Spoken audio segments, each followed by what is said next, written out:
चलो शुरुआत करते हैं यहां से पहले क्वेश्चन के साथ। और यहां पर पहले क्वेश्चन देखो, आपका जो आज के टेस्ट का आपको रिवीजन टेस्ट 2 है, आदम का पुल निम्न में से किन दो देशों के बीच है? एडम्स ब्रिज जो है, ये जल्दी जल्दी हम क्वेश्चन देखेंगे। सो एडम्स जो ब्रिज है, आदम का पुल है, ये किसके किसके बीच में पाया जाता है? ये भारत और श्रीलंका के बीच में पाया जाता है। एडम्स ब्रिज हुआ, और आपको पाक खाड़ी हुआ, पाक जलडमरूमर, मन्नार की खाड़ी, ये सब भारत और श्रीलंका के बीच पाया जाता है। इसके आंसर क्या हो जाएगा? यहाँ पर डी हो जाएगा। इसके आंसर क्या लगा लोगे आप लोग? डी लगा लोगे। चलो आपको मात्र 10 सेकंड का मैं समय दूंगा क्वेश्चन लगाने के लिए। उस 10 सेकंड में आपको क्वेश्चन लगाना है। क्वेश्चन नंबर देखो, क्वेश्चन नंबर 2 है, भारत का अनन्य आर्थिक जोन EEZ जिसे बोला जाता है। भारत की जो बेस लाइन से EEZ का आपको दूरी होता है वो आपको बताना है, समुद्र बेस लाइन से। तो भारत का अनन्य आर्थिक क्षेत्र जो होता है, सभी जो समुद्र की दूरी मापी जाती है नॉटिकल माइल में मापी जाती है। 1 नॉटिकल माइल बराबर होता है लगभग 1.8 किलोमीटर होता है, यानी 1800 किलोमीटर के, आपको 1800 मीटर के बराबर होता है लगभग। अब चलो सभी लोग क्वेश्चन लगाइए।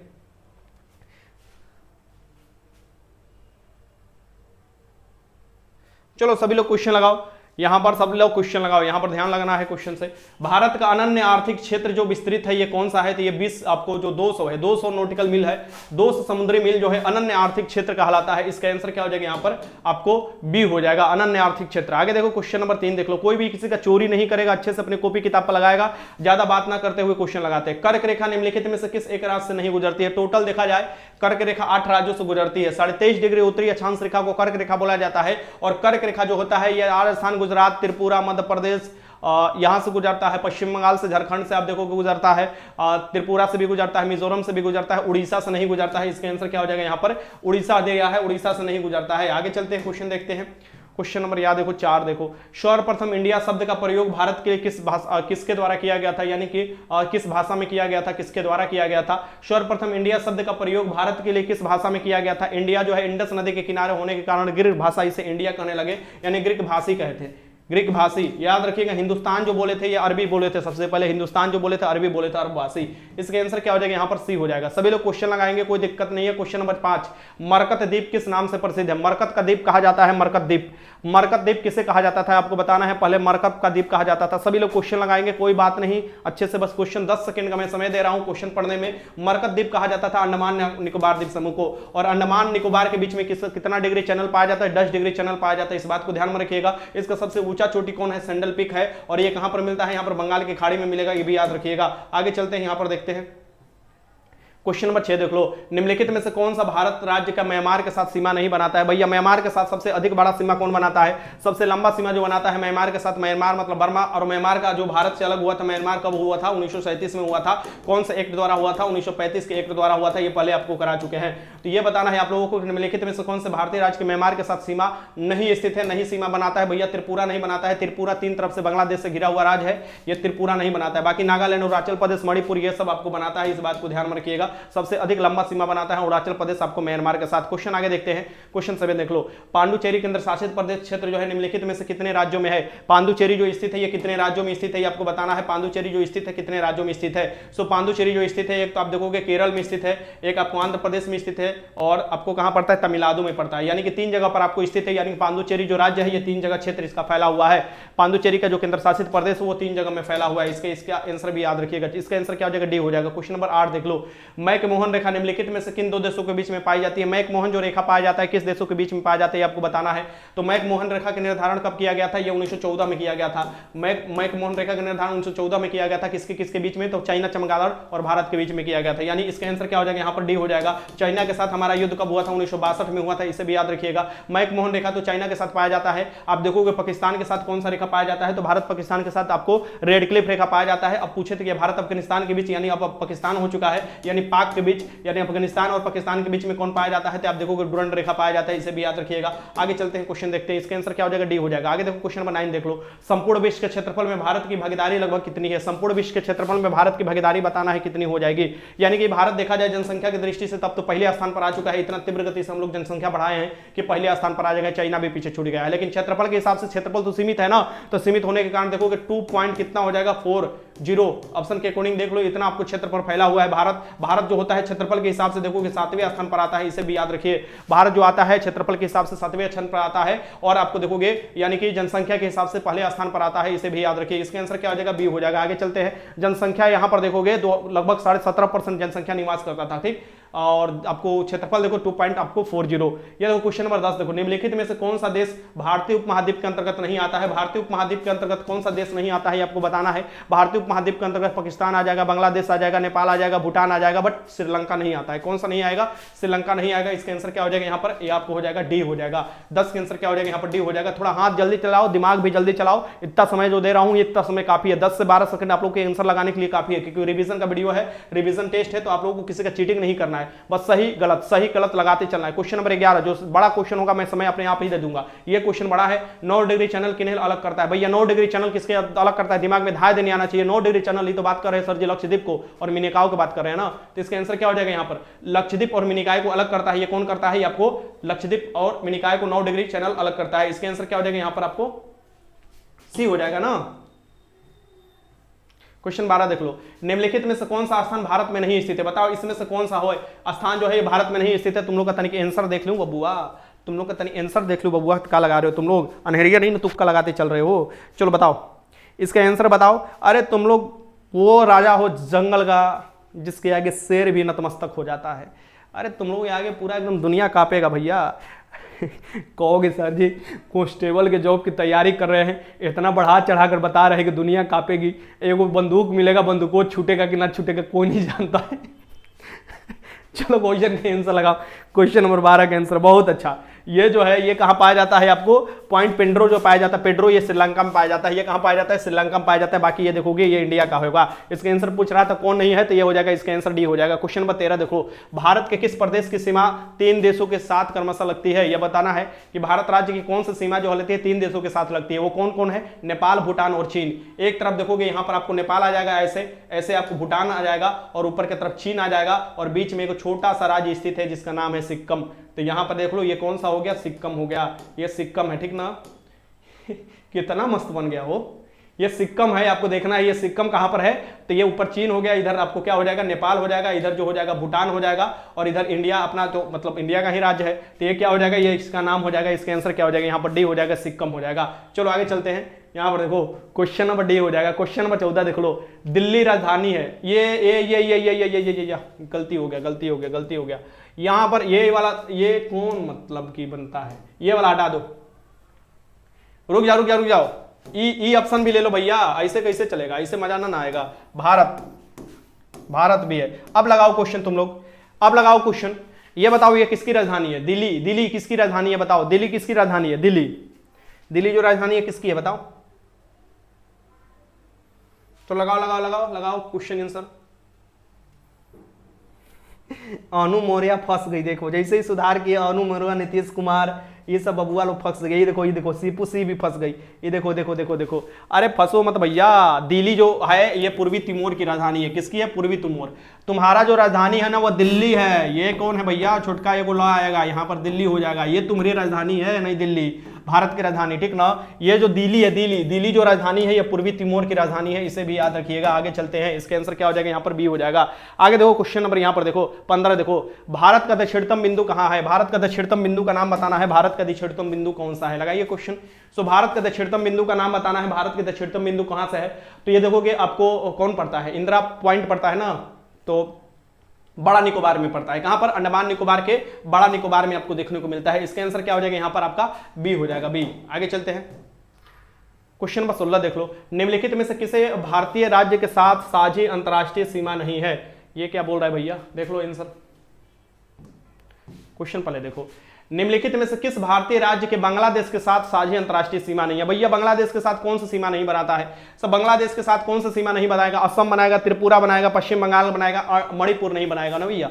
मणिपुर कहां से बना पाएगा? ये तो म्यांमार की तरफ स्थित है ना। इसका आंसर क्या हो जाएगा? आपको 16 के आंसर ए हो जाएगा। मणिपुर नहीं बनाएगा, ठीक ना? मणिपुर आपको डांस भी जानते हैं। क्वेश्चन 17 देखो, भारत के प्रादेशिक टेरिटोरियल जो सीमा है, टेरिटोरियल एरिया जो होता है बेस लाइन से, ये कितना होता है? भारत का जो टेरिटोरियल आपको सीमा होता है वो कितना होता है ये आपको बताना है।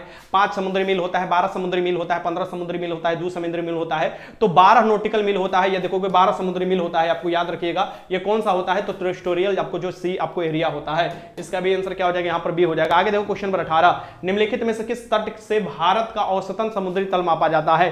भारत का जो औसतन समुद्री तल होता है, जैसे बिहार का मापा जाएगा, तुम्हारा उत्तर प्रदेश का मापा जाएगा, अलग अलग जगह का समुद्र से तल से जो ऊंचाई मापा जाता है वो कहां से? ये ये देखा जाता है? तो भारत में ये वो जगह स्थित है तमिलनाडु में, चेन्नई, वहां से ये देखा जाता है। इसका आंसर क्या हो जाएगा? यहाँ पर बी हो जाएगा, चेन्नई से देखा जाता है। 18 का आंसर क्या हो जाएगा? बी हो जाएगा। यहाँ पर देख लो क्वेश्चन नंबर 19 देख लो, ये देख लो क्वेश्चन नंबर 19, भारत का सुदूर पश्चिम बिंदु कौन सा है? भारत का सुदूर पश्चिम बिंदु कहां पर स्थित है आपको बताना है। भारत का सुदूर पश्चिम बिंदु देखो कहां पर स्थित है ये आपको बताना है। तो एक मिनट, भारत का सुदूर जो पश्चिम बिंदु है ये कहां पर स्थित है बताइए। भारत का, अरे यार क्या बन जा रहा है, भारत का सुदूर पश्चिम बिंदु जो स्थित है ये कहां पर स्थित है? ये जो स्थित है ये गुजरात में स्थित है। गुजरात में भी देखोगे कितना, तो आपको कहां स्थित है ये बताओ, ये बताओ। भारत के सुदूर पश्चिमी बिंदु 68 डिग्री 7 मिनट पूर्वी गुजरात में स्थित है। इसका आंसर क्या हो जाएगा? यहां पर सी हो जाएगा, गोरे माता। क्वेश्चन नंबर 20 देख लो, खनिज संसाधन की दृष्टि से भारत का सर्वाधिक महत्वपूर्ण भूमि क्रम है। खनिज संसाधन की दृष्टि से भारत के सर्वाधिक महत्वपूर्ण भूमि क्रम कौन सा है? भौमिकीय क्रम, यानी कि यहां पर खनिज सबसे अधिक पाया जाता है। ये कौन से चट्टानों में मिलेगा आपको खनिज, या कौन सा क्षेत्र में मिलेगा? ये पाया जाता है आपको धरवाड़ क्षेत्र में। कहां पर पाया जाएगा? धरवाड़ क्षेत्र में पाया जाएगा। खनिज की दृष्टि से उन्नत है। यहां पर आंसर क्या हो जाएगा? यहां पर सी हो जाएगा। आगे देखते हैं क्वेश्चन, देखते हैं क्वेश्चन नंबर 21 देख लो, भारत में विद्यमान निम्नलिखित भू वैज्ञानिक संरचनाओं के प्राचीनतम से न्यूनतम की ओर वही है।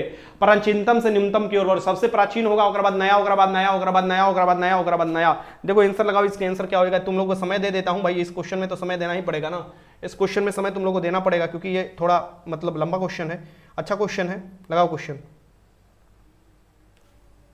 देखो लास्ट में गोंडवाना बना था, गोंडवाना लैंड जो है, गोंडवाना जो बना था ये लास्ट में बना था, यानी धरवाड़, कुडप्पा, बिंदन पहाड़ी और फिर गोंडवाना। यानी कि यहां पर क्या हो जाएगा? धरवाड़, कडप्पा, बिंदन और गोंडवाना। इसका आंसर क्या हो जाएगा? यहां पर डी हो जाएगा, डी इसका आंसर हो जाएगा। आगे चलते हैं, क्वेश्चन नंबर 22 देख लो, भूवैज्ञानिक संरचना की दृष्टि से मेघालय किसका हिस्सा है? भूवैज्ञानिक आपको संरचना की दृष्टि से जो मेघालय राज्य है, पूर्वी राज्य जो है, ये किसका हिस्सा है आपको बताना है। ये किसका हिस्सा है बताओ तुम लोग, लगाओ। ये सब शिवालिक सदृश का है, नागा पटकाई पहाड़ी के सदृश का है, राजस्थान की अरावली पहाड़ी का सदृश का है, छोटा नागपुर और डेक्कन पठार सदृश का ही आपको बताना है।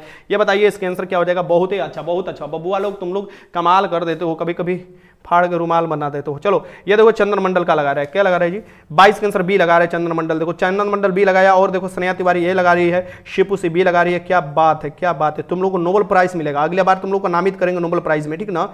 शर्म आना चाहिए, तुम लोग रिवीजन नहीं करते हो, ठीक ना। ये किसका है? छोटा नागपुर और डेक्कन पठार का सदृश भाग है, छोटा नागपुर वाला, और ये डेक्कन का पदार्थ आगे की तरफ बढ़ गया है, वही आपको मेघालय का पठार बना है। इसका आंसर क्या हो जाएगा? यहाँ पर डी हो जाएगा। आगे चलते हैं, क्वेश्चन नंबर 23 देख लो, गोंडवाना क्रम की चट्टानें पाई जाती है। बताओ गोंडवाना क्रम की चट्टानें किसमें पाई जाती है? गोंडवाना क्रम की चट्टानें किसमें पाई जाती है? लगाना है क्वेश्चन नंबर 23 लगाना है, गोंडवाना क्रम की चट्टानें किसमें पाई जाती है? लगाइए क्वेश्चन, गोंडवाना क्रम की चट्टानें। बहुत अच्छा, बहुत अच्छा। अरे गोंडवाना क्रम की चट्टानें जो पाई जाती है दामोदर घाटी, या दामोदर घाटी किसके लिए प्रसिद्ध है? तो रूर कहा जाता है, भारत का रूर किसे कहा जाता है? छोटा नागपुर पठार। वहीं से देखो कि दामोदर नदी निकलती है, दामोदर घाटी कोयला के लिए प्रसिद्ध होती है, ठीक। और यहीं पर आपको गोंडवाना क्रम की चट्टानें भी पाई जाती है। इसका आंसर क्या हो जाएगा? यहाँ पर बी हो जाएगा, बी हो जाएगा। आगे चलते हैं, दामोदर घाटी में क्वेश्चन नंबर 24 देख लो, निम्नलिखित में से कौन सा युग में सुमिलित नहीं है? ये बताना है इसमें से कौन सा युग में सुमिलित नहीं है। लगाइए आराम से क्वेश्चन। यहाँ पर माउंट आबू देखो अरावली पहाड़ी दे रहा है, कड़ाई कनाल जो होता है पालिनी के पहाड़ी जिसे ऊटी बोला जाता है, कड़ाई कनाल, और नहीं ऊटी तो यहां पर है ना, उट मंडलम में है, नीलगिरी पहाड़ी दे रहा है, शिमला देखो पीर पंजाल प्राणी दे रहा है, मतलब पीर पंजाल श्रेणी दे रहा है, प्राणी नहीं सॉरी।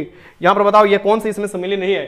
शिमला पीर पंजाल श्रेणी दे रहा है, गलत बात है, शिमला पीर पंजाल में थोड़े ना है। इसका आंसर क्या हो जाएगा? यहाँ पर डी हो जाएगा। ये शिमला पीर पंजाल से नहीं संबंधित है, इसका आंसर डी हो जाएगा, बाकी सभी सम्मिलित है। क्वेश्चन नंबर 25 देख लो, ये बताओ इसका आंसर क्या हो जाएगा? निम्नलिखित में से कौन से पर्वत श्रेणी ट्रांस हिमालय में सम्मिलित नहीं है? बताना है इसमें से कौन सी पर्वत श्रेणी है जो कि ट्रांस हिमालय में सम्मिलित नहीं है। लगाइए क्वेश्चन, इनमें से कौन सी पर्वत श्रेणी है जो कि ट्रांस हिमालय में नहीं है? लगाइए क्वेश्चन, क्या दिक्कत है?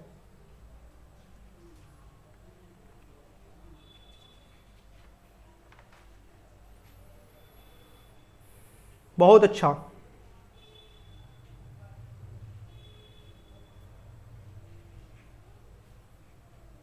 क्या दिक्कत है?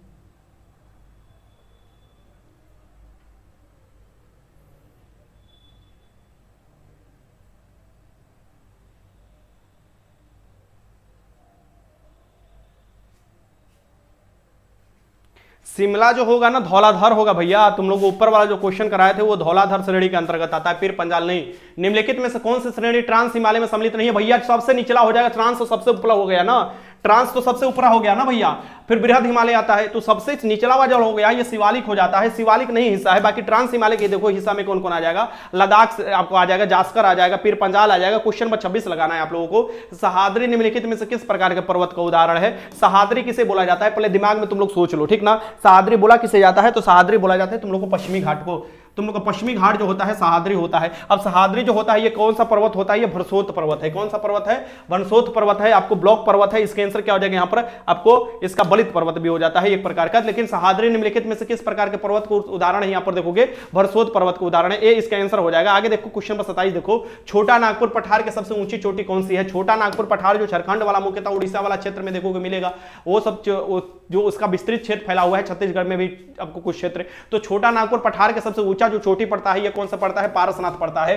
छोटा नागपुर पठार से ही देखोगे दामोदर घाटी निकलती है, मतलब दामोदर नदी निकलती है, ठीक। इसका आंसर क्या हो जाएगा? सी हो जाएगा। क्वेश्चन 28 देख लो, नीलगिरी और अन्नामलाई के पहाड़ी के बीच स्थित कौन सा है? नीलगिरी और अन्नामलाई जो है इसके पहाड़ी के बीच में स्थित दर्रा का नाम बताना है। दर्रा भी तुम लोगों को कराए थे, दर्रा बढ़कर आए थे तुम लोग, तो ये बताना है इसमें से कौन सा आंसर हो जाएगा। कौन बता रहा है भैया? नीलगिरी और अन्नामलाई पहाड़ी के बीच में स्थित कौन सा दर्रा हो जाएगा भैया? पालघाट दर्रा। सबसे नीचे वाला दर्रा कौन सा हो जाएगा भैया? पालघाट दर्रा हो जाएगा। इसका आंसर क्या हो जाएगा यहाँ पर? बी हो जाएगा। सबसे नीचे ये दर्रा पड़ता है पालघाट दर्रा। आगे देखो क्वेश्चन नंबर 29 देख लो, भारत के दक्षिणतम पर्वतमाला कौन सी है? भारत के दक्षिणतम पर्वतमाला बताना है। भारत के दक्षिणतम पर्वतमाला का नाम बताना है, ये बताइए। मतलब ये इलायची की पहाड़ी, इलायची की पहाड़ी को क्या बोला जाता है? तो कार्डमम की पहाड़ी बोला जाता है। कार्डमम मतलब इलायची, इलायची की पहाड़ी हो जाएगा। इसका क्या हो जाएगा? इसका आंसर क्या हो जाएगा यहाँ पर? कार्डमम की पहाड़ी हो जाएगा। इसका आंसर क्या हो जाएगा यहाँ पर? डी हो जाएगा। आगे चलते हैं, क्वेश्चन देखो यहाँ पर ये 30 देखो, भारत के प्राचीनतम पर्वत क्रम कौन सा है? भारत के सबसे प्राचीनतम या विश्व में देखा जाए सबसे प्राचीनतम हो जाता है, ठीक, अवशिष्ट पर्वत श्रृंखला है ये। और ये कौन सा पर्वत श्रृंखला पड़ता है? राजस्थान में देखोगे ऐसे तो शुरुआत होता है गुजरात से, राजस्थान होते हुए दिल्ली तक जाता है। आपको रायसीना हिल आप जानते हो, रायसीना जो हिल है वो भी आपको इसी के श्रेणी का भाग है। ये जो नाम है इसका नाम है अरावली, अरावली नाम है, ये पता होना चाहिए आपको। गुजरात से शुरुआत होता है, आपको दिल्ली तक जाता है। इसका आंसर क्या हो जाएगा यहाँ पर? आपका सी हो जाएगा। आगे देखते हैं क्वेश्चन भैया देख लो, ये 31 देख लो, धौलाधर पर्वत श्रेणी निम्नलिखित में से किस राज्य में अवस्थित है? धौलाधर जो है पर्वत श्रेणी किस राज्य में स्थित है आपको बताना है। धौलाधार जो पर्वत श्रेणी है किस राज्य में स्थित है? क्वेश्चन लगाओ, अच्छा क्वेश्चन है। धौलाधर जो श्रेणी है किस राज्य में स्थित है? लगाइए क्वेश्चन, बहुत अच्छा। धौलाधर की जो श्रेणी मिलता है ये कहां पर मिलता है बताना है। धौलाधर की श्रेणी मिलेगा आपको हिमाचल प्रदेश, HM हिमाचल प्रदेश में मिलेगा। इसका आंसर क्या हो जाएगा यहाँ पर? डी हो जाएगा।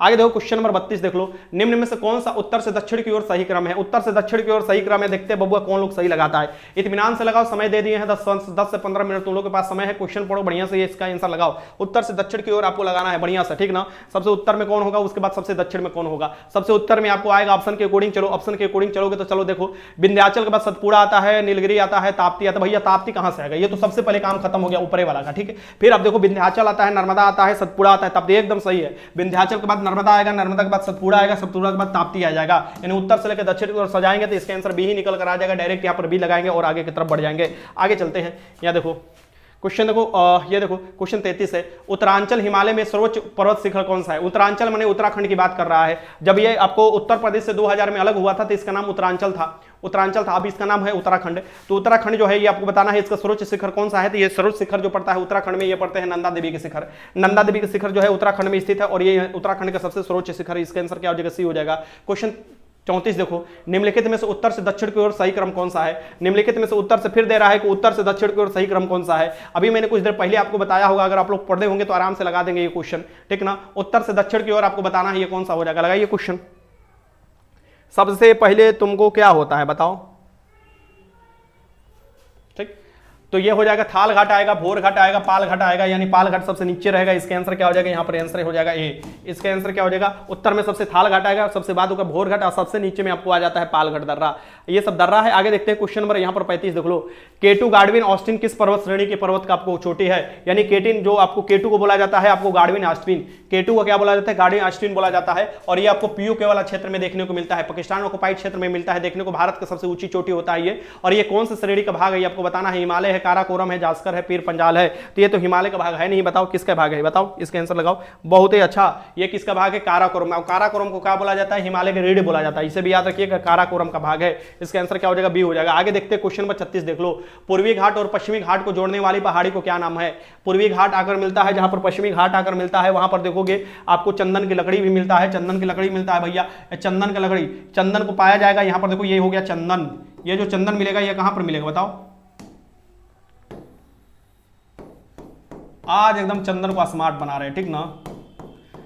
चंदन जो है इसका लकड़ी कहां पर मिलेगा बताओ, चंदन का लकड़ी कहां पर मिलेगा बताओ, इसका एकदम बड़ा बड़ा बाल बना दिए, ये चांदन कहां से, ये तो चांदनी हो गई, ये तो चांदनी बन गई हो, चंदन से जगह चांदनी बन गई। बताओ इसका आपको जो लकड़ी ये कहां पर मिलेगा, तो ये देखो ये रहा इसका पूर्वी घाट, ये रहा पूर्वी घाट, और ये रहा इसका पश्चिमी घाट, और ये जहां आकर मिलेगा उसे नीलगिरी कहा जाएगा, यानी कि ये नीला की जगह पर आकर मिलेगा इसे नीलगिरी पहाड़ी कहा जाएगा, यानी कि नीलगिरी पहाड़ी पर कहां हो जाएगा, यहां पर आपको मिलेगा। इसका आंसर क्या हो जाएगा, ए हो जाएगा। नीलगिरी पहाड़ी पर देखोगे नीलगिरी होगा, वो जगह होगा जहां पर पूर्वी और पश्चिमी घाट आकर मिलता है। क्वेश्चन नंबर 37 देखो, दंडकारण्य क्षेत्र कहां स्थित है, दंडकारण्य क्षेत्र कहां स्थित है, रामायण से संबंधित क्षेत्र है, आपको बताना चाहिए कि दंडकारण्य क्षेत्र कहां पर अवस्थित है। लगाइए क्वेश्चन नंबर, दंडकारण्य क्षेत्र में आप देखिएगा बहुत लोग राक्षस उसत रहता था, राम जी गए थे तो मारे थे। इसका आंसर बताना है दंडकारण्य क्षेत्र कहां पर स्थित है, तो ये कहां पर स्थित है ये आपको बताना है।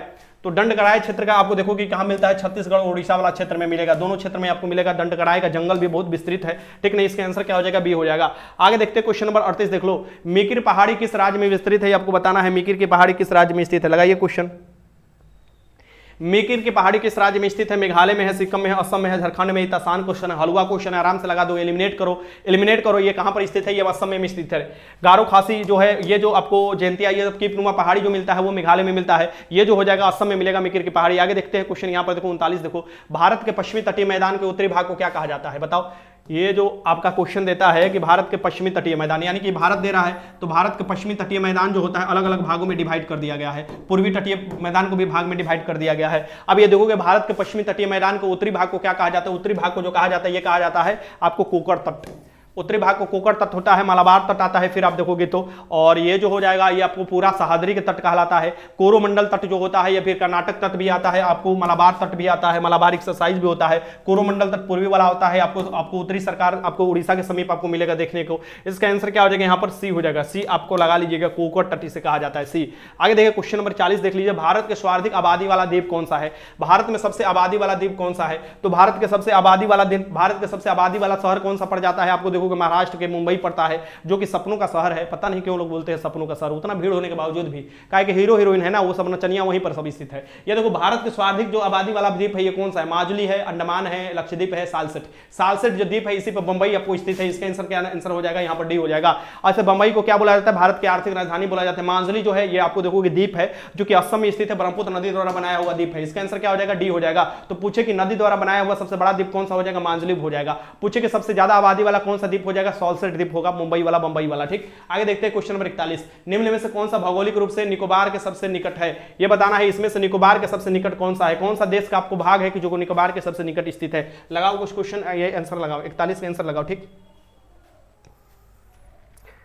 सर जी थोड़ा सांस लेने दीजिए, ठीक है सांस ले लो, चलो 2 सेकंड तुमको सांस लेने के लिए मैंने समय दिया। अंडमान निकोबार के एक क्षेत्र पड़ता है जिसका नाम है सुमित्रा जो द्वीप है ये आपको सबसे नजदीक पड़ता है। किसका पड़ता है भैया, ये देखोगे तो आपको निकोबार के सबसे नजदीक पड़ता है। इसके आंसर क्या हो जाएगा, यहाँ पर आपको ए हो जाएगा। आगे देखो क्वेश्चन नंबर 42, निम्न में से कौन सी नदी अमरकंटक पठार से नहीं निकलती है। ये अमरकंटक कहाँ स्थित है भैया, अमरकंटक है आपको मध्य प्रदेश में स्थित, और मध्य प्रदेश से देखोगे आपको नदी निकलती है, बहुत से नदी मध्य प्रदेश से निकलती है। तो निम्नलिखित में से कौन सी नदी अमरकंटक से नहीं निकलती, गोदावरी, नर्मदा, महानदी कहां से निकलेगी बताओ, सोन, नर्मदा, गोदावरी, बताओ कौन सा होगा। गोदावरी थोड़े ना निकलती है, त्रिम्बकम से आपको देखो पहाड़ी महाराष्ट्र से निकलती है। इसका आंसर क्या हो जाएगा, यहाँ पर आपको गोदावरी नहीं निकलती। गोदावरी को पारदीपीय भारत की नदी सबसे बड़ी नदी है, गोदावरी को दक्षिणी गंगा बोला जाता है। इसका नर्मदा, महानदी, सोन ये सब तो निकलता है। इसका आंसर क्या हो जाएगा, ए हो जाएगा, गोदावरी नहीं निकलती है। आगे देखो क्वेश्चन नंबर 43 देखो, निम्नलिखित में से कौन सी नदी एक्चुअली नहीं बनाती है, ये बताना है कौन सी नदी एक्चुअली नहीं बनाती है, ये बताना है कौन सी नदी एक्चुअली नहीं बनाएगी। तो भैया एक्चुअली नहीं बनाएगी तो डेल्टा बनाएगी, तो ये कौन सी नदी है बताओ। नर्मदा एक्चुअली बनाती है, मांडवी है, ताप्ती है, महानदी है।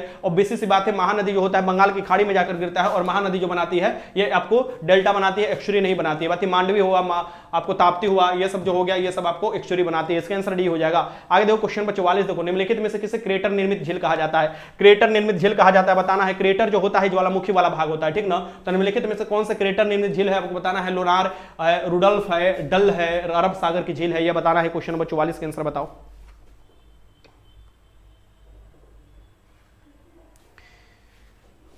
क्वेश्चन 44 लगाओ आप लोग, बहुत अच्छा। वाह आनंद सागर, वाह चंद्रमणि, चौवा छक्का मार, स्टार आशीष रंजन, सागर कश्यप, आनंद सागर, पूजा कुमारी, बिहारी बॉय, क्या बात है। लोनार जो है महाराष्ट्र में ना, इसका आंसर क्या हो जाएगा आपको, क्रेटर द्वारा स्थित जो झील है ये आपको लोनार झील पड़ता है। इसका आंसर क्या हो जाएगा यहाँ पर डी हो जाएगा, ए हो जाएगा, ए लोनार झील पड़ता है। आगे चलते हैं भैया, देख लेते हैं आगे भी। क्वेश्चन नंबर 45 देखो, क्षिप्रा नदी निम्नलिखित में से किसकी सहायक नदी है, बताना है। क्षिप्रा जो नदी है ये किसकी सहायक नदी है, महाकाल, महाकाल के मंदिर जानते हो ना मध्य प्रदेश में, तो क्षिप्रा नदी है, बताना है ये कहां पर स्थित है, बताओ। क्षिप्रा जो नदी है आपको, उज्जैन की क्षिप्रा नदी जो है ये किसकी है सहायक नदी, ये है चंबल की। किसकी सहायक नदी है, चंबल की सहायक नदी है ना। इसका आंसर क्या हो जाएगा आपका, बी हो जाएगा, चंबल की सहायक नदी होनी चाहिए, इसका आंसर बी हो जाएगा। आगे देखो क्वेश्चन नंबर 46 देख लो, सिंधु की नदी निम्नलिखित में से किसकी सहायक नदी पीर पंजाल से निकलती है। सिंधु की निम्नलिखित में से कौन सी सहायक नदी जो है पीर पंजाल से निकलती है। सिंधु की सबसे जो सहायक नदी है ये बताना है, ये कौन सी पीर पंजाल से निकलती है, ये आपको बताना है। लगाइए क्वेश्चन भैया, सिंधु की एक नदी है जो कि आपको झेलम जो है ये पीर पंजाल से निकलती है। झेलम, झेलम जम्मू कश्मीर वाला झेलम, ठीक नहीं, इसका आंसर क्या हो जाएगा, सी हो जाएगा। आगे देखो क्वेश्चन नंबर 47, निम्नलिखित में से कौन सी नदी अरावली पर्वत श्रृंखला से निकलती है, ये बताना है। इसमें से कौन सी नदी है जो कि अरावली पर्वत श्रृंखला से निकलती है। भैया अरावली जो है ये देखो कि वहां से एक नदी निकलती है, छोटा सा नदी है, और उसका क्या नाम है, उसका नाम है, बताओ कौन सा नदी है, इसका आंसर लगाना है तुम लोगों को। क्या नाम है इसका, इसका नाम है लूनी। लूनी जो होता है रण के कक्ष में गायब भी हो जाती है, लूनी जो नदी है, इसका आंसर क्या हो जाएगा आपको, ये सी हो जाएगा, लूनी नदी। आगे देखो क्वेश्चन नंबर 48, ब्रह्मपुत्र नदी किस प्रकार की नदी का उदाहरण है, ये बताना है। ब्रह्मपुत्र जो नदी है किस प्रकार की नदी का उदाहरण है। ब्रह्मपुत्र नदी हो गया, तुम्हारा सिंधु नदी हो गया, सतलज नदी हो गया, ये सब जो नदी होता है ये किस प्रकार की नदी का उदाहरण होता है, तो ये पूर्ववर्ती नदी का उदाहरण है। यानी कि हिमालय बनने से पहले भी ये नदियां थी, यानी उस आपको जो जगह पर बहती थी बढ़ रही है, यानी कि क्या हो जाएगी, ये पूर्ववर्ती नदी हो जाएगी। क्या हो जाएगी, ये आपको पूर्ववर्ती नदी हो जाएगी। इसका आंसर क्या हो जाएगा, यहां पर बी हो जाएगा। आगे चलते हैं, देखते हैं क्वेश्चन 49 देखो, चिल्का झील स्थित है। चिल्का झील कहां पर स्थित है, ये आपको बताना है। चिल्का झील कहां पर स्थित है। चिल्का झील क्या है, एक लैगून झील है, और चिल्का झील सबसे बड़ा झील है खारे पानी की भारत की। और चिल्का झील में देखोगे, चिल्का झील कहां पर स्थित है, ये आपको बताना है। यह है आपको उड़ीसा के आपको तट जो होता है उसे उत्तरी सरकार तट बोला जाता है, ठीक ना, और वहीं पर स्थित है। चिल्का झील कहां पर है, आपको उड़ीसा में स्थित है। इसका आंसर क्या हो जाएगा, यहां पर बी हो जाएगा। चलो भैया आगे देखते हैं, क्वेश्चन देखते हैं। आगे देखो क्वेश्चन नंबर 50 देखो, नदी जो भारत को नेपाल की सीमा को मध्य बनाती है। भारत नेपाल की सीमा भैया एक नदी बनाती है, जिसके चलते देखोगे बार बार टेंशन भी बढ़ते रहता है नदी के चलते। वो बताना है कि भारत नेपाल की सीमा बनाती है, ये बताना है इसमें से कौन सा होगा। लगाओ इसका आंसर, लगाओ जल्दी से। बहुत अच्छा, ये जो हो जाएगी काली नदी हो जाएगी। कौन सी नदी हो जाएगी, काली नदी हो जाएगी। इसका आंसर क्या हो जाएगा, यहाँ पर बी हो जाएगा, काली नदी हो जाएगी। आगे चलते हैं, आगे बढ़ते हैं। देखो कोसी नदी को तो बिहार का शोक कहा जाता है। क्वेश्चन नंबर 1 मिनट 50, ठीक तो हो गया। आगे देखो क्वेश्चन 51 देख लो, भागीरथी तला अलकनंदा, भागीरथी जहां अलकनंदा आकर मिलती है तो गंगा का मुख्य धारा बनता है, ठीक ना। और वही देखोगे ये कहां पर आकर मिलती है, तो ये हरिद्वार में। हरिद्वार के कौन सी जगह पर आकर मिलती है, तो ये देखो उत्तराखंड में आकर मिलती है, सॉरी उत्तराखंड में आकर मिलती है। और उत्तराखंड में कहां आकर मिलती है, तो उत्तराखंड में देखोगे आकर मिलती है देवप्रयाग में। कहां आकर मिलती है, देवप्रयाग में मिलती है। और फिर ये देखोगे कि हरिद्वार से समतल में आपको जो है ये प्रवेश कर जाती है, ठीक ना।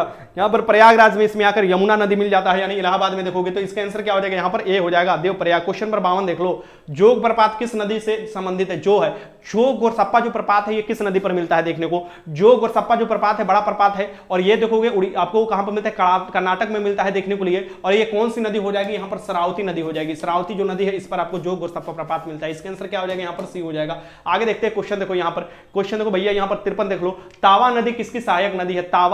तावा नदी किसकी सहायक नदी है, ये बताना है। तावा जो नदी है ये किसकी सहायक नदी है। महानदी, गोदावरी, नर्मदा, ताप्ती। जो तावा नदी है ये किसकी सहायक नदी है, बार बार एग्जाम में तुम लोग से पूछता होगा, तो आराम से आज से देख लेना और याद कर लेना। तावा तो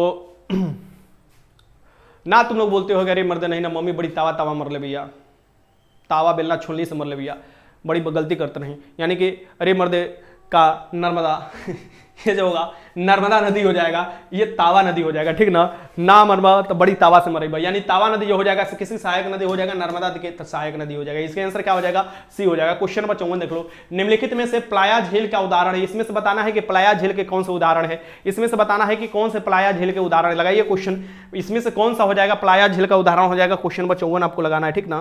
क्वेश्चन नंबर 54 लगाइए। प्लाया झील का जो उदाहरण है आपको डिडवाना झील है। कौन सा झील है, आपको डिडवाना झील है, जो कि प्लाया झील का उदाहरण है। डिडवाना जो झील झील है ये आपको क्या है, प्लाया झील का उदाहरण है। इसका आंसर क्या हो जाएगा, सी हो जाएगा। आगे देखो क्वेश्चन नंबर 55 देख लो, निम्न में से कौन से एक लैगून नहीं है, लैगून झील नहीं है बताना है, इसमें से कौन सा एक लैगून नहीं है, बहुत बढ़िया चीज है ये लगाओ। लैगून जो होगा एक तरफ से देखोगे समुद्र से जुड़ा रहता है झील, देखोगे खारा पानी वाला झील होता है, ये बताना है इसमें से कौन सा होगा। अष्टमुद्दी झील तो भैया है, चिल्का झील भी है, पेरियार झील बताओ, पुलिकट झील बताओ। भैया पेरियार झील कहां से हो जाएगा, पेरियार नदी द्वारा बनाया हुआ झील पेरियार झील है, और ये आपको लैगून झील नहीं है, ये नदी द्वारा बनाया हुआ झील है। इसका आंसर क्या हो जाएगा, यहाँ पर सी हो जाएगा पेरियार। इसका आंसर क्या हो जाएगा, सी, केरल में स्थित है। क्वेश्चन नंबर 56 देख लो, गंगा नदी के एकमात्र सहायक नदी जिसका आपको जो होता है क्या होता है, यहां पर देख लो, गंगा नदी का एकमात्र सहायक नदी जिसका उद्गम मैदानी क्षेत्र में होता है, चिन्हित करिए। गंगा नदी का एकमात्र कौन सी नदी है जिसका आपको देखो उद्गम होता है, आपको देखोगे मैदानी क्षेत्र में होता है। सोन में होगा नहीं, शारदा अथवा सरयू होगा नहीं, गोमती होगा। गोमती देखोगे फुलहर झील के समीप से निकलता है, यानी कि आपको उत्तर प्रदेश से निकलता है। इसका आंसर क्या हो जाएगा, यहाँ पर सी हो जाएगा, सी हो जाएगा, गोमती नदी हो जाएगा, ठीक ना, मतलब गोमती नहीं। ये बताओ इसका आंसर क्या हो जाएगा, लगाओ क्वेश्चन नंबर 56 के आंसर को, आपको लगाना है आंसर क्वेश्चन नंबर 56। बहुत अच्छा, चलो ठीक है, गोमती नदी बहुत बहुत अच्छा है। क्या दिक्कत है तुम लोग को, दिक्कत क्या है बताओ। आगे देखो क्वेश्चन नंबर 57 देख लो, निम्न में नदियों में से किसका सर्वाधिक जल आपको बड़ा जल ग्रहण क्षेत्र है, यह बताना है। सबसे अधिक जो जल ग्रहण क्षेत्र है ये किसका है, आपको बताना है। और सभी नदियां क्या दिया है, प्रदीपीय भारत की नदी दिया हुआ है। सो जिस नदी का बड़ा होगा, आकार होगा, जल ग्रहण क्षेत्र आपको जो होगा, ओबीसी सी बात है, उसका आपको ज्यादा अधिक होता है जल ग्रहण क्षेत्र, ज्यादा ट्रिब्यूटरी होगा तो ये इसका किसका हो जाएगा, गोदावरी को हो जाएगा। ऑप्शन से अकॉर्डिंग क्या हो जाएगा, गोदावरी के। गोदावरी को वृद्ध गंगा भी बोला जाता है, प्रदीपीय भारत की सबसे लंबी नदी है, और गोदावरी को दक्षिणी गंगा भी बोला जाता है। इसका आंसर क्या हो जाएगा, सी हो जाएगा। क्वेश्चन 58 देखो, भारत के निम्न झरनों में से सर्वाधिक ऊंचाई पर कौन सा झरना स्थित है। भारत के निम्न झरनों में से सबसे ऊंचाई पर स्थित झरना कौन सी है, यह बताना है। तो सबसे ऊंचे पर स्थित मतलब ऊंचाई से सबसे ऊंचा जो झरना होता है यह है कुंचिकल झरना। यह जलप्रपात भी दे सकता है यहाँ पर नाम, तो यहाँ पर क्या हो जाएगा 58 के आंसर क्या हो जाएगा, यहाँ पर डी हो जाएगा, कुंचिकल झरना। क्वेश्चन पर 59 देख लो, निम्नलिखित नदियों में से कौन सा अध्यारोपित नदी का उदाहरण है। अध्यारोपित नदी कहने का मतलब कि एक तो अपने आपको बह रही थी, मान लो एक तो बह रही थी, और ऊपर का तो काट कर बह रहे थे, नीचे भी काट कर बहने लगी, और बड़ा बड़ा खंडहर का गड्ढा का निर्माण करने लगी। ये जो हो जाती है ये आपको कहलाती है आपको अधरोपित नदी। और ये कौन सा है, चंबल का खंडहर, आप जो चंबल का आपको खाड़ी, इसका आंसर क्या हो जाएगा, चंबल हो जाएगा, आपको अधरोपित नदी है। इसका आंसर सी हो जाएगा। आगे देखो क्वेश्चन पर 60 देखो, भारत के किस जलप्रपात को लोकप्रिय रूप से नियाग्रा जलप्रपात कहा जाता है। एक भारत का जलप्रपात है, उसको लोकप्रिय रूप से नियाग्रा जलप्रपात कहा जाता है। और नियाग्रा आप देखोगे बड़ा जलप्रपात है, तो नियाग्रा जलप्रपात किसे कहा जाता है, चित्रकूट जलप्रपात को कहा जाता है। भारत के चित्रकूट जलप्रपात को भारत का नियाग्रा कहा जाता है। इसका आंसर भी हो जाएगा। आगे देखो क्वेश्चन नंबर 61 देखो, लेह अवस्थित है, लेह कहां पर अवस्थित है आपको बताना है। लेह जो अवस्थित है कहां पर अवस्थित है, लेह लद्दाख तुम लोग जानते होगे, तो लेह जो अवस्थित है ये कहां है, आपको ये आपको स्थित है आपका पर सिंधु नदी के कहां पर, दाएं तट पर स्थित है। यानी कि इसका आंसर क्या हो जाएगा, लेह कहां पर स्थित है, सिंधु नदी के दाएं तट पर हो जाएगा, सी इसका आंसर हो जाएगा। आगे चलते हैं, यहां पर देखते हैं क्वेश्चन नंबर आपको 62 देख लो, हुंडरू प्रपात निर्मित करता है। हुंडरू जो प्रपात है ये कहां पर स्थित है, पहला नंबर बताओ। सो हुंडरू प्रपात जो है ये झारखंड में स्थित है, और ये कौन सी नदी निर्मित करता है हुंडरू प्रपात, ये हो जाएगा आपको स्वर्ण रेखा नदी। यानी ए भैया इधर आ जाओ, ये देखो इसका आंसर क्या हो जाएगा, यहाँ पर स्वर्ण रेखा नदी हो जाएगा। इसका आंसर क्या हो जाएगा, यहाँ पर सी हो जाएगा, ठीक ना। इसका आंसर क्या हो जाएगा, यहाँ पर सी हो जाएगा। आगे चलते क्वेश्चन देखते हैं, ये क्वेश्चन देखते हैं 63 देख लो, 63 देख लो, एक संकोच नदी किसकी सहायक सीमा बनाती है। संकोच जो नदी है किसकी सहायक सीमा बनाती है ये आपको बताना है। संकोच जो नदी है किसकी सहायक सीमा बनाती है, क्वेश्चन नंबर 63 का आंसर लगाओ। क्वेश्चन नंबर 63 का आंसर लगाओ, संकोच नदी किसकी सहायक सीमा बनाती है ये आपको बताना है, ठीक ना। संकोच नदी जो बनाती है किसकी किसकी बनाती है, तो असम और अरुणाचल प्रदेश के बीच में सीमा रेखा बनाती है ना। संकोच नदी किसकी सीमा बनाती है, असम और अरुणाचल प्रदेश की सीमा बनाती है ना। बताओ क्या हो जाएगा इसके आंसर। बहुत अच्छा, सब लोग सही लगा रहे हो क्या।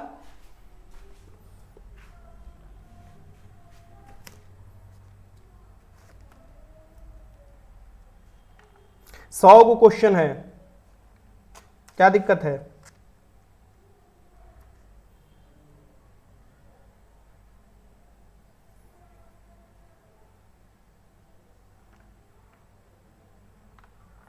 लगाओ क्वेश्चन।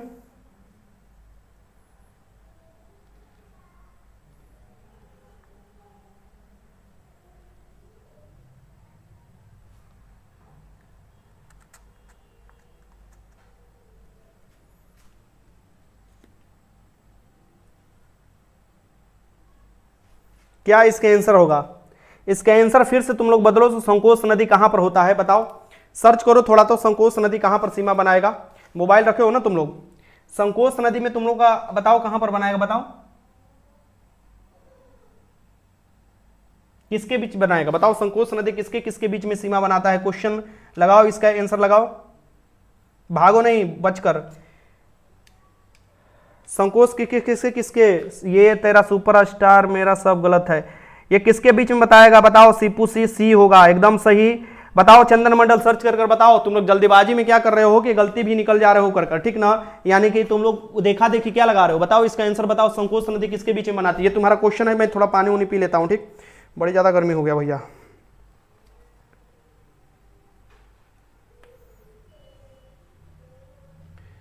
संकोच नदी किसकी सीमा बनाती है, ये क्वेश्चन लगाओ।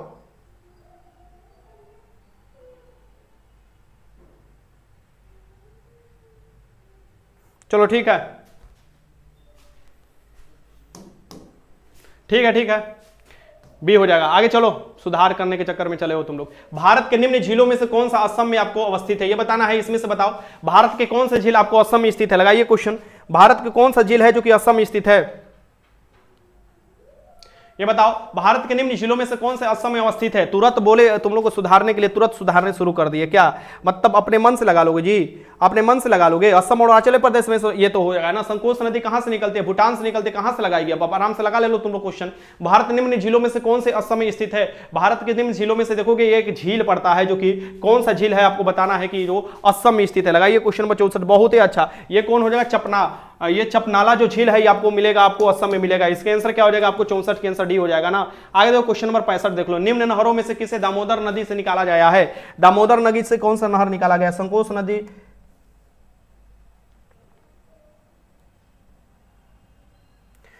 हाँ चलो ठीक है। चंद्र मंडल, ये देखना था तुमको कि ये चीज करना था, तो लोग बहुत से आंसर सुधारने भी शुरू कर दिए थे। सुधारना नहीं है, आंसर जो है जो सही है वही लगाना है, ठीक ना। और अपने से सुधारना अगर वहां पर है जहां पर तुम लोग को डाउट उत्पन्न होता है। अरे गूगल पर सी है, तुम लोग गूगलिया जाते हो ना।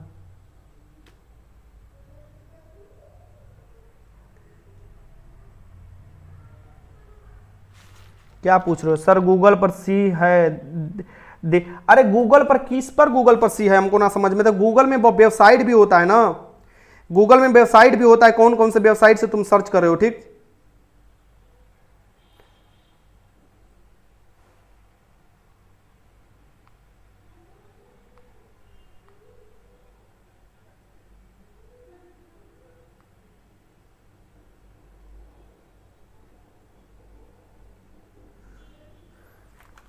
चलो ये इस क्वेश्चन में सुधार करो तुम लोग, ठीक, सही बोल रहे हो। गूगल पर जो दे रहा है, और गूगल में भी देखोगे, इसमें ये क्वेश्चन में थोड़ा डाउट में छोड़ दो, इसे मैं सर्च करता हूं, ठीक, अच्छे से। बट इस क्वेश्चन का मैं आंसर अभी लगवा देता हूं आप लोगों को। इस क्वेश्चन का आंसर हो जाएगा कि ये जो क्वेश्चन निकलता है, जब ये भूटान से निकलता है, तो ये देखोगे ये ब्रह्मपुत्र में मिलता है, और ये असम और पश्चिम बंगाल के बीच में सीमा बनाता है। किसके बीच में बनाता है, असम और पश्चिम बंगाल के बीच में। सही बोल रहे हो, इसका आंसर सी हो जाएगा, सी हो जाएगा इसका आंसर। और ये जो असम और पश्चिम बंगाल, संकोच नदी सर्च कर तुम लोग देख लो, और ये असम और पश्चिम बंगाल के बीच में सीमा बनाएगा। जब भैया भूटान से निकलेगा तो अरुणाचल प्रदेश में कहां से सीमा बना देगा, ओपीसी सी बात है। तो ये इसका आंसर हो जाएगा। चलो यहां पर आंसर आगे देखो, क्वेश्चन नंबर ये 65 देख लो। निम्न में से किसे दामोदर नदी से निकाला गया है। दामोदर नदी से कौन सा निकाला गया है, ये आपको बताना है। दामोदर नदी से कौन सा निकाला गया है, क्वेश्चन नंबर 65 लगाओ।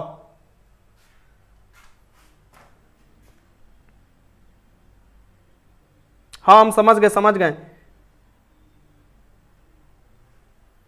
हाँ बी होगा, बी बी बी, यहां पर देखो बी नहीं, जो आपको दिया है ऑथेंटिक चैनल से मैं आपको सर्च कर बता रहा हूं, वो आपको आंसर बता रहा हूं, ठीक ना। सर हम सी ही लगाए थे, सब बी लगा रहा था। चलो ठीक है, सब बी लगा रहा था तो सबका बी हो गया, मतलब गलत हो गया। भारत में प्रवेश करने के बाद ये जो असम और पश्चिम बंगाल के बीच सीमा बनाती है संकोच नदी। अब चलो इस पर बात हम ज्यादा नहीं करते हैं, थोड़ा बहुत कभी कभी हो जाता है। निम्न नहरों में से किसे दामोदर नदी से निकाला गया है, क्योंकि अक्सर आप देखोगे आपको जो ये दिया रहता है ना किताब उताब में, गलत दिया रहता है, ठीक ना, इसलिए ऑथेंटिसिटी पर देखना जरूरी था। ये पीसीएस में क्वेश्चन पूछा हुआ था। निम्न नहरों में से आपको बताना है, निम्न नहरों में से बताइए क्वेश्चन। अब लगाइए जल्दी से, थोड़ा सा आप लोगों को समय क्या मिल गया। ये एडन नहर है, कौन सा नहर है, एडन नहर है, जो कि कहां से निकलता है, यह देख लो सकते हो, ये आपको दामोदर नदी से निकाला गया नहर है, इसका नाम है एडन नहर। क्वेश्चन नंबर 66 देखो। निम्न में से कुंचिकल जलप्रपात का सही ऊंचाई कौन सा है, यह बताना है कि इसमें से कौन से कुंचिकल जलप्रपात का सही ऊंचाई है। लगाइए क्वेश्चन। जो कुंचिकल जलप्रपात है ये बताना है, ऊंचा वाला जलप्रपात है कुंचिकल जलप्रपात, और सबसे ऊंचाई पर स्थित जलप्रपात है, इसमें से बताना है कुंचिकल। ये मैंने क्वेश्चन आप लोगों को कराया था, ठीक। तो लगाइए क्वेश्चन।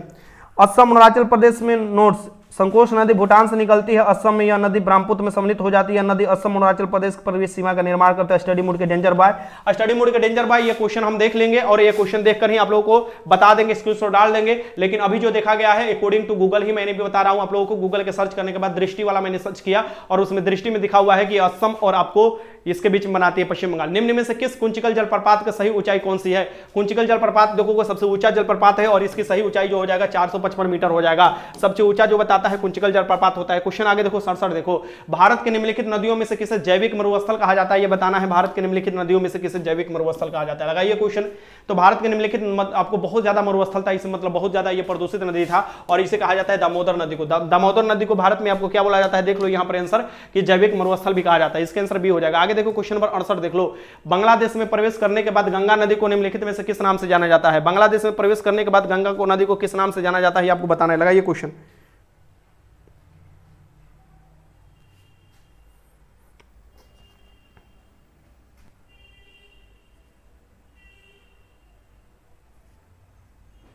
हम भी दृष्टि से ही पढ़े गुरुजी, बढ़िया चीज है। यहाँ पर देखो, बांग्लादेश में प्रवेश करने के बाद गंगा नदी निम्नलिखित में से किस नाम से जाना जाता है? ये पद्मा नाम से जाना जाती है।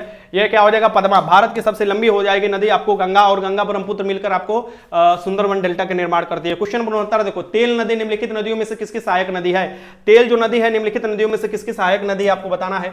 तेल जो नदी है निम्नलिखित नदियों में से किसकी सहायक नदी है? महानदी, कमला, बागमती, घघरा किसकी सहायक नदी है? सो तेल नदी किसकी सहायक नदी हो जाएगी? आपको बताना है। लगाइए क्वेश्चन।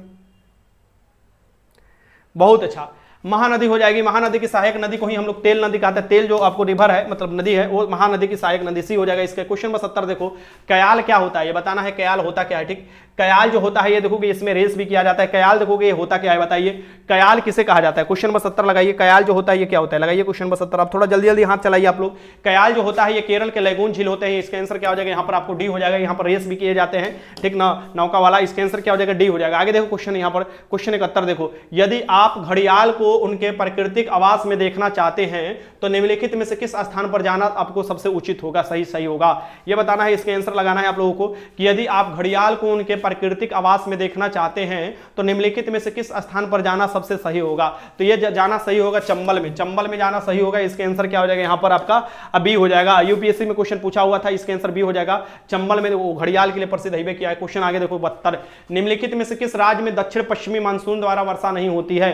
किस राज्य में देखोगे आपको क्या बोलता है कि आपको चंबल नदी भी है, इस बात को ध्यान में रखना, चंबल नदी है। और ये निम्नलिखित में से किस राज्य में दक्षिण पश्चिमी मानसून द्वारा वर्षा नहीं होता है? तो आपको देखोगे दक्षिण पश्चिमी मानसून द्वारा वर्षा नहीं होता है, यहां पर देखो तमिलनाडु में नहीं होता है, ठीक ना, तमिलनाडु में नहीं होता है। इसका आंसर क्या हो जाएगा? यहां पर आपका बी हो जाएगा। तमिलनाडु में इसका वर्षा नहीं होता है, ठीक ना।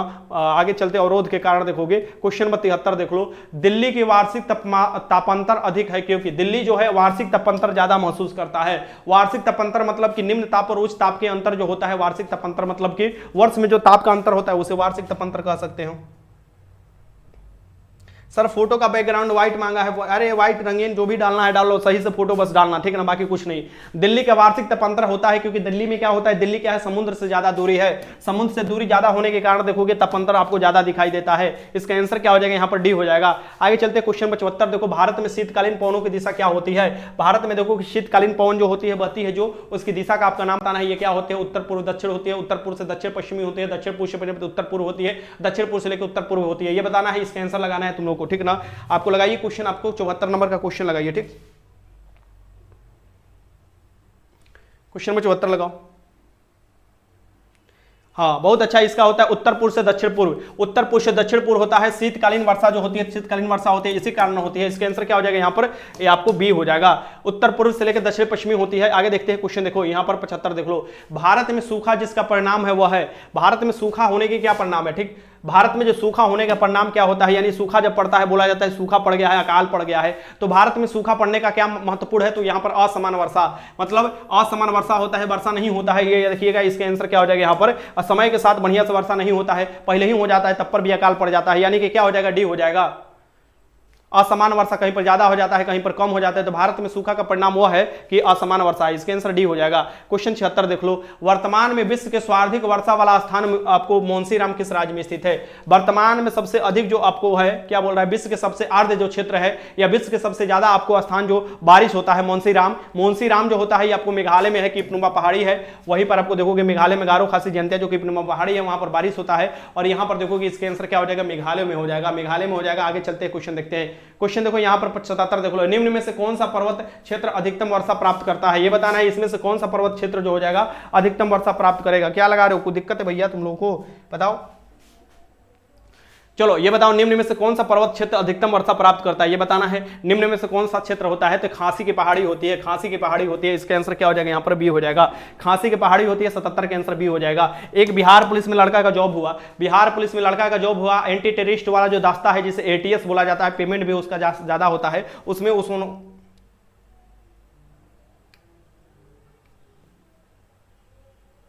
क्यूरा पर है असम। अरे क्यूरा गया तेल लेने, छोड़ो हटाओ उसका चीज से, जो भी होगा मैं आपको डाल दूंगा, उस क्वेश्चन को एलिमिनेट ही तुम लोग कर दो बढ़िया से। बट देखो, जो अगर आप लोग भूटान से निकलता है, जैसे कोई नदी मान लो यहां पर भूटान से निकल रहा है, ठीक, ये मान लो यहां पर स्थित है, ये मान लो नेपाल स्थित है, ठीक, यहां पर सिक्किम स्थित है, मान लो यहां पर मान लो भूटान स्थित है, ठीक, इधर अरुणाचल प्रदेश स्थित है, ब्रह्मपुत्र नदी आ रहा है, संकोच नदी क्या निकल रहा है आपको, ये आपको निकल रहा है भूटान से, तो किसके बीच में बनाएगी? पश्चिम बंगाल भी इधर से थोड़ा होता है, इधर से फिर असम शुरुआत हो जाता है, तो ये किसके बीच में बना रही है बताओ? यहां आकर बन रही है, जब ये यहां पर आकर मिल रही है तो ये ओबीसी सी बात है, यहां पर मिलती होगी, किसके किसके बीच में मिलती होगी?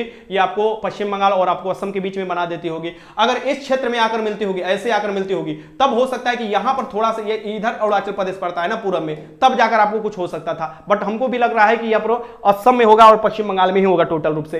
निम्न में से कौन सी पर्वतीय क्षेत्र अधिकतम वर्षा प्राप्त करता है? कौन से पर्वतीय क्षेत्र होगा? तो ये हो जाएगा खांसी की पहाड़ी। ये कौन सा हो जाएगा? खांसी की पहाड़ी, मेघालय में प्राप्त होता है, कीपनुमा पहाड़ी है, ये जो अधिकतम आपको वर्षा प्राप्त करता है। क्वेश्चन 78 देखो, निम्न में से कौन सा युग्म सम्मिलित नहीं है? ये आपको बताना है इसमें से कौन सा युग्म सम्मिलित नहीं है। लगाओ क्वेश्चन बढ़िया से सब लोग। सर सेहरा वाला फोटो डाले हैं, कोई दिक्कत नहीं होगा ना? अरे सेहरा वाला फोटो डाले हो तो तुमको पुलिस थोड़े ना बनाएगा सीएसबीसी, अरे तुमको तो दुल्हा बनाएगा ना। अरे तुम्हारा तो एकदम बारात निकलेगा घोड़ा पर बैठा कर, एकदम पीछे से ढाई ढाई ढाई ढाई ढाई ढाई कर तुम्हारा बारात निकलेगा। तुमको कांस्टेबल का जॉब नहीं मिलेगा, तुमको कलछुल मारने वाली मेहरानू से शादी किया जाएगा, ठीक ना, और वो सीएसबीसी कराएगा, क्योंकि तुम डाल दिए हो बारात। अब तुम देखो फोटो डाले हो सेहरा वाला, तो फोटो सेहरा भी उठाने के लिए कोई होना चाहिए, सेहरा सजा कर रखना, दिल में बसा कर रखना। आ रहा है तुम्हारा बारात, तो बारात के लिए तो कलछुल सजा कर रखेगी तुम्हारी कि कौन सा बढ़िया आ रहा है, सीएसबीसी बढ़िया से तुम्हारा खरीदारी करेगा। सेहरा वाला डालना, तुम्हारा चेहरा नहीं बदल दिए तो। या देखो 78 देखो, निम्न में से कौन सा युग्म सम्मिलित नहीं है? आम्र वर्षा जो होती है उड़ीसा में होती है, भैया बताओ तुम लोग ही। आम्र वर्षा उड़ीसा में थोड़ी ना होती है, ठीक, आम्र वर्षा उड़ीसा में थोड़ी ना होती है, बताओ।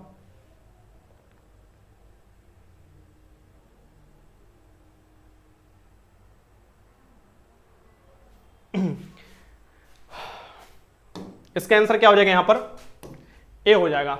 ए सही मिलान नहीं है, बाकी सभी मिलान है, ठीक ना। आगे चलते हैं।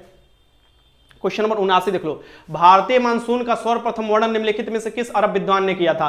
भारतीय मानसून का सबसे पहले जो वर्णन किया गया था, ये किसके द्वारा किया गया था, किस विद्वान द्वारा किया गया था, ये आपको बताना है। इसका आंसर क्या हो जाएगा? अल मसूदी हो जाएगा। क्या हो जाएगा? अल मसूदी अरबवासी था, सबसे पहले भारतीय मानसून का वर्णन किया था। इसका आंसर क्या हो जाएगा? यहाँ पर आपको सी हो जाएगा। आगे देखो क्वेश्चन नंबर 80 देखो, निम्नलिखित में से भारत का मुख्य सूखा क्षेत्र कौन सा होगा? मुख्य सूखा क्षेत्र बताना है, भारत का मुख्य सूखा क्षेत्र कौन सा होगा? दक्षिणी पठारी भाग, पूर्वोत्तर प्रदेश वाला, अरावली का पश्चिमी भाग हो जाएगा। ओबीसी सी बात है, अरावली के पश्चिमी भाग में देखो बारिश नहीं हो पाता है, ठीक ना, समानांतर पड़ जाने के कारण अरावली के पश्चिमी भाग में नहीं बारिश होता है। ये देखोगे इसका आंसर क्या हो जाएगा? सी हो जाएगा। और अरावली के पश्चिमी भाग में देखोगे थार मरुस्थल भी बनने का कारण है। क्वेश्चन नंबर 81 देखो, उत्तर पूर्वी मानसून से सबसे अधिक वर्षा प्राप्त करने वाला राज्य कौन सा है? उत्तर पूर्वी मानसून से सबसे अधिक जो वर्षा प्राप्त करेगा राज्य, वो बताना है। तुम लोग को कुछ समय दे रहे हैं, चलो लगाओ क्वेश्चन।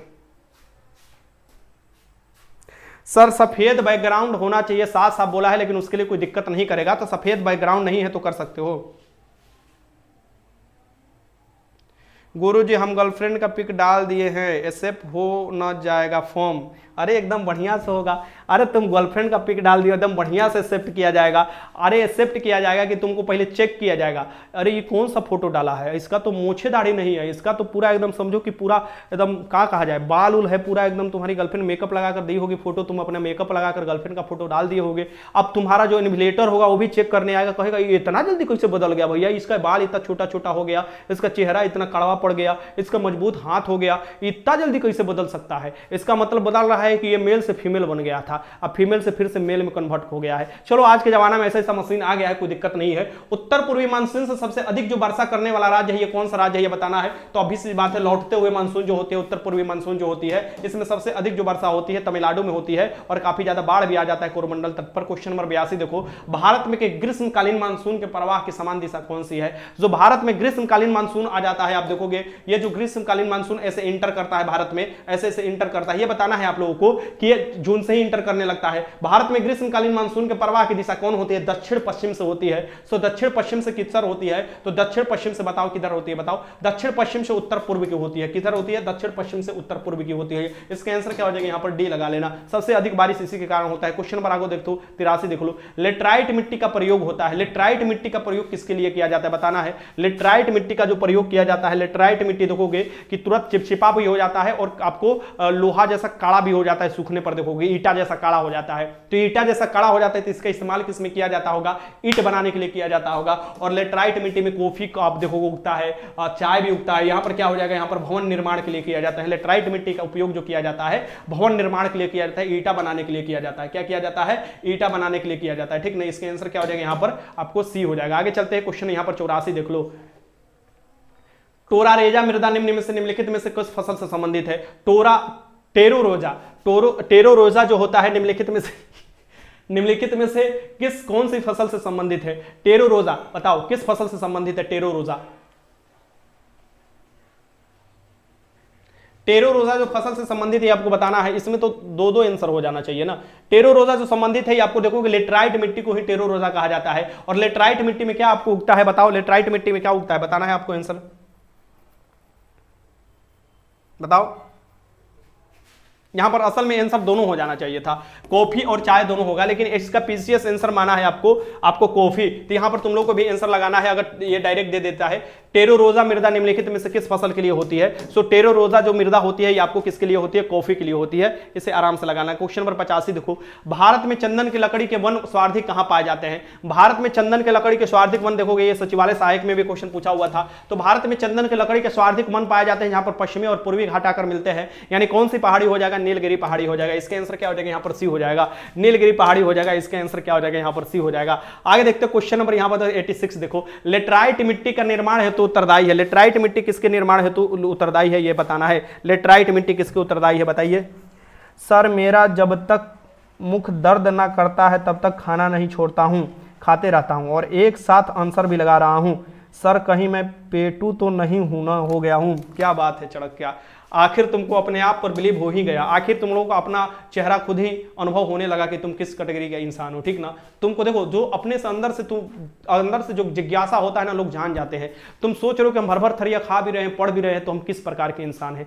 तुम तनिक भी पेटू नहीं हो, तुम तनिक भी पेटू नहीं हो। ये तुम्हारे दिमाग में जो ये आ रहा है ना, उससे पेटू कहना एकदम तुम दिमाग से निकाल दो। तुम सबसे बड़ा दलिद्र इंसान हो। क्या हो, दलिद्र इंसान हो।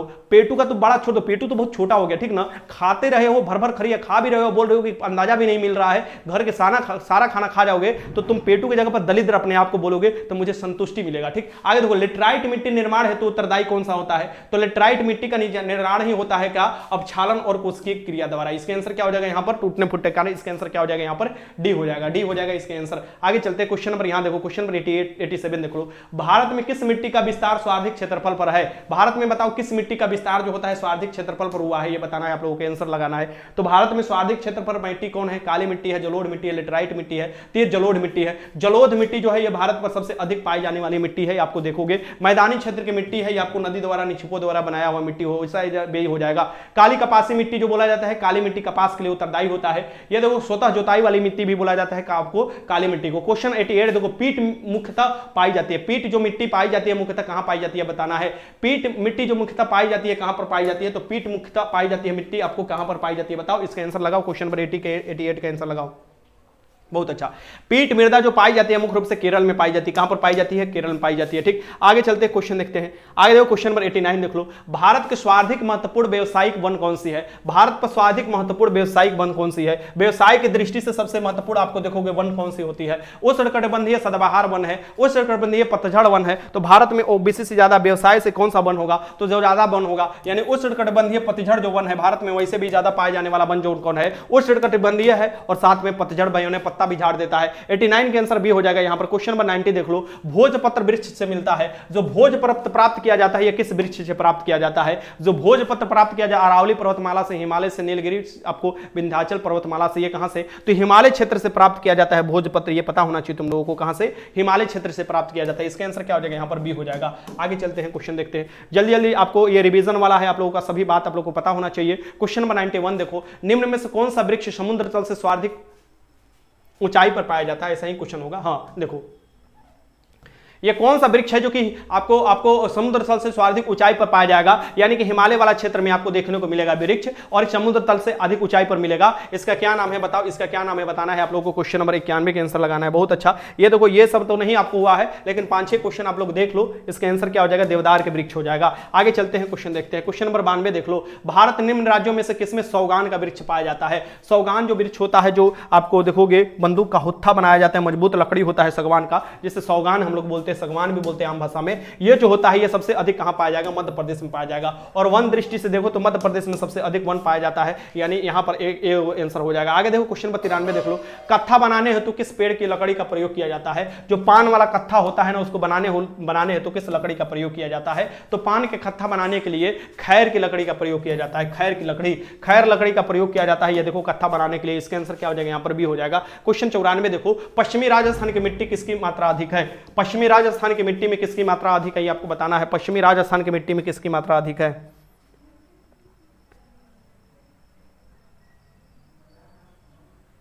क्वांटिटी और क्वालिटी में सर जी क्या अंतर होता है? कहीं कहीं नहीं पता है कि क्वांटिटी और क्वालिटी में। क्वांटिटी होता है आपको बड़ा, मतलब कम हो सकता है, बेसिस हो सकता है। क्वालिटी मतलब उन्नत होता है। क्वालिटी मतलब बढ़िया क्वालिटी करना, मतलब उन्नत क्वालिटी करना, मतलब उन्नत किस्म का हो जाएगा। अच्छा क्वालिटी का होगे तो उन्नत हो जाएगा, ठीक ना? तो बढ़िया होगा। मान लो हम बोले ये कचड़ा है, क्वालिटी में क्या है? कचड़ा है, यानी कचड़ा है, बढ़िया है तो बढ़िया है। और क्वांटिटी मतलब मात्रा की बताता है कि कितना है, कम है, बेसी है, क्या है। ये देखो, पश्चिमी राजस्थान की ये आपको मिट्टी किसकी मात्रा आपको अधिक होती है ये बताना है। क्वेश्चन नंबर 94 लगाइए। ये बताइए, क्वेश्चन नंबर 94 लगा दीजिए। इसका आंसर क्या हो जाएगा? ये हो जाएगा, आपको बताइए कैल्शियम की मात्रा क्या हो जाती है? कैल्शियम की मात्रा अधिक होगी। इसका आंसर क्या हो जाएगा? यहाँ पर आपको बी हो जाएगा, कैल्शियम की मात्रा। आगे देखते हैं क्वेश्चन, यहाँ पर देखो क्वेश्चन नंबर 95 देखो। गंगा के मैदान की पुरानी कछारी मिट्टी क्या कहलाती है? सो गंगा के मैदान में जो पुरानी कछारी मिट्टी होती है इसे हम लोग किस नाम से जाने जाते हैं? जो पुरानी मिट्टी होती है, गंगा के मैदान वाला जो भी मिट्टी बनाया जाएगा, नदी आपको नदी के निक्षेपों द्वारा नदी जो बनाया जाता है उसे बोला जाता है, आपको बोला जाता है, कौन सी मिट्टी बोला जाता है बताओ?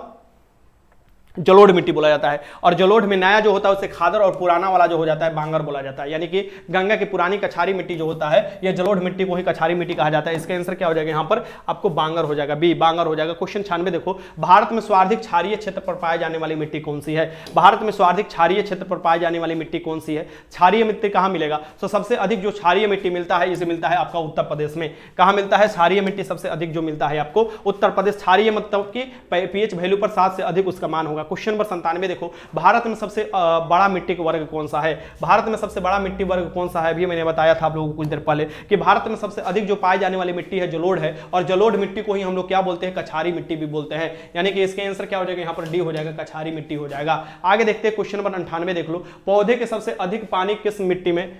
ये देखो, ये बोल रहा है कि पौधे के सबसे अधिक पानी किस मिट्टी से मिलता है? किस मिट्टी से सबसे अधिक पानी मिलता है ये आपको बताना है। तो पौधे में जो सबसे अधिक पानी मिलता है ये किस मिट्टी से मिलता है ये बताना है। तो पौधे में सबसे अधिक पानी किस मिट्टी से मिलेगा? चिकनी मिट्टी से मिलेगा। यह किस मिट्टी से मिलेगा? चिकनी मिट्टी से मिलेगा। इसे भी याद रखिएगा। आगे देखते हैं क्वेश्चन नंबर 99 देखो। मालवा पठार प्रमुख मिट्टी है। मालवा के पठार की प्रमुख मिट्टी कौन सी है? ऑब्वियस सी बात है दक्षिण में स्थित मालवा का जो पठार है ये किसमें? आपको मालवा का पठार पूछ रहा है, दक्षिण नहीं, आपको पूछ रहा है मालवा के पठार पूछ रहा है। मालवा के पठार में कौन सा मिट्टी होगा? और तुम लोग आराम से लगा दोगे, ठीक। दिमाग में थोड़ा से सोचो कौन सी मिट्टी होगा मालवा के पठार में, तो वो कौन सी मिट्टी हो जाएगा? आपको काली मिट्टी हो जाएगा। कौन सा हो जाएगा? काली मिट्टी हो जाएगा, यानी ब्लैक सॉइल हो जाएगा, स्वतः जोताई वाली सॉइल हो जाएगा। क्वेश्चन नंबर 100 देख लो। तेजाबी मिट्टी को कृषि योग्य बनाने के लिए निम्नलिखित में से किसका उपयोग किया जाता है? यानी तेजाबी मिट्टी जो है उसको कृषि योग्य बनाने के लिए किसका उपयोग किया जाता है, ठीक, तेजाबी मिट्टी को कृषि योग्य बनाने के लिए उसमें लाइम मिलाया जाता है। क्या मिलाया जाता है, लाइम मिलाया जाता है। इसके आंसर क्या हो जाएगा, यहाँ पर ए हो जाएगा। चलो काम खत्म हुआ, 100 का 100 क्वेश्चन तुम लोगों ने कर लिया। अब ये बताओ 100 में तुम लोगों ने कितने क्वेश्चन सही किए, 100 क्वेश्चन में से कितने क्वेश्चन सही किए ये आपको बताना है। लगाइए क्वेश्चन।